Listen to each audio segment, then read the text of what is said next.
ವಿದ್ಯಾರ್ಥಿಗಳಿಗೆ ಎಸ್ಬಿಐ ಬ್ಯಾಂಕ್ನಿಂದ ಒಂದು ಭರ್ಜರಿ ಸಿಹಿ ಸುದ್ದಿ ಸಿಕ್ಕಿದೆ. ಹಣದ ಅಭಾವದಿಂದ ಉನ್ನತ ಶಿಕ್ಷಣ ಅರ್ಧಕ್ಕೆ ನಿಲ್ಲಬಾರದು ಅಂತ ಎಸ್ಬಿಐ ಫೌಂಡೇಶನ್ 15 ಲಕ್ಷದವರೆಗೆ ವಿದ್ಯಾರ್ಥಿ ವೇತನ ನೀಡೋಕೆ ಮುಂದಾಗಿದೆ.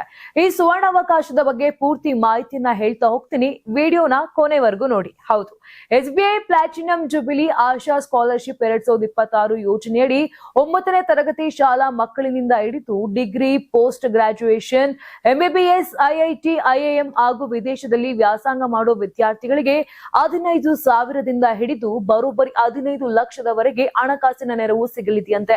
ಆಯ್ಕೆಯಾದ ವಿದ್ಯಾರ್ಥಿಗಳ ಬ್ಯಾಂಕ್ ಖಾತೆಗೆ ನೇರವಾಗಿ ಹಣ ಜಮೆಯಾಗಲಿದ್ದು ಕೋರ್ಸ್ ಮುಗಿಯುವವರೆಗೂ ಕೂಡ ಈ ನೆರವು ಸಿಗಲಿದೆ ಅಂತ ಹೇಳಲಾಗ್ತಾ ಇದೆ. ಇನ್ನು ಎಸ್ಬಿಐ ಫೌಂಡೇಶನ್ ಈ ಬಾರಿಯ ಹಣಕಾಸು ವರ್ಷದಲ್ಲಿ ದೇಶಾದ್ಯಂತ ಒಟ್ಟು 25,707 ಪ್ರತಿಭಾವಂತ ಹಾಗೂ ಆರ್ಥಿಕವಾಗಿ ಹಿಂದುಳಿದ ವಿದ್ಯಾರ್ಥಿಗಳಿಗೆ ಈ ಸ್ಕಾಲರ್ಶಿಪ್ ನೀಡೋಕೆ ನಿರ್ಧರಿಸಿದೆ. ಇದಕ್ಕಾಗಿ ಬರೋಬ್ಬರಿ 100 ಕೋಟಿ ರೂಪಾಯಿ ಮೀಸಲಿಡಲಾಗಿದೆ ಎಂಬ ವಿಚಾರ ಕೂಡ ತಿಳಿದು ಬಂದಿದೆ. 2022ರಲ್ಲಿ ಆರಂಭವಾದ ಈ ಯೋಜನೆ ಸಾವಿರಾರು ಬಡ ವಿದ್ಯಾರ್ಥಿಗಳ ಉನ್ನತ ಶಿಕ್ಷಣದ ಕನಸಿಗೆ ನೆರವಾಗಿದೆ ಅಂತಾನೆ ಹೇಳ್ಬಹುದು.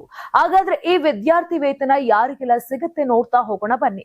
ಕಳೆದ ಶೈಕ್ಷಣಿಕ ವರ್ಷದಲ್ಲಿ ಕನಿಷ್ಠ 75% ಅಥವಾ 7.5 ಸಿಜಿಪಿಎ ಅಂಕ ಪಡೆದಿರಬೇಕು. ಶಾಲಾ ಮಕ್ಕಳ ಕುಟುಂಬದ ವಾರ್ಷಿಕ ಆದಾಯ 3 ಲಕ್ಷ ಹಾಗೂ ಕಾಲೇಜು ವಿದ್ಯಾರ್ಥಿಗಳ ಕುಟುಂಬದ ಆದಾಯ 6 ಲಕ್ಷ ರೂಪಾಯಿ ಒಳಗಿರಬೇಕು. ಇನ್ನು ಅದರ ಜೊತೆಗೆ ಮಾನ್ಯತೆ ಪಡೆದ ಅಥವಾ ಪ್ರತಿಷ್ಠಿತ ಶಿಕ್ಷಣ ಸಂಸ್ಥೆಗಳಲ್ಲಿ ಪ್ರವೇಶ ಪಡೆದಿರಬೇಕು. ಅರ್ಹತೆ ಇರುವ ವಿದ್ಯಾರ್ಥಿಗಳು ಎಸ್ಬಿಐ ಆಶಾ ಸ್ಕಾಲರ್ಶಿಪ್ ಅಧಿಕೃತ ವೆಬ್ಸೈಟ್ಗೆ ಭೇಟಿ ನೀಡಿ ಆನ್ಲೈನ್ ಮೂಲಕವೇ ಅರ್ಜಿಯನ್ನ ಸಲ್ಲಿಸಬಹುದು.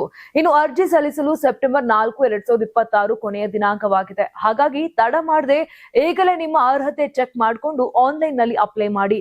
ನಿಮ್ಮ ಮನೆಯಲ್ಲಾಗಲಿ ಅಥವಾ ಸ್ನೇಹಿತರಲ್ಲಾಗಲಿ ಓದಿನಲ್ಲಿ ಮುಂದೆ ಇದ್ದು ಆರ್ಥಿಕ ತೊಂದರೆಯಲ್ಲಿರೋ ವಿದ್ಯಾರ್ಥಿಗಳಿದ್ರೆ ಈ ಮಾಹಿತಿಯನ್ನ ತಕ್ಷಣವೇ ಅವರಿಗೆ ಶೇರ್ ಮಾಡಿ ಅವರ ಭವಿಷ್ಯಕ್ಕೆ ನೆರವಾಗಿ.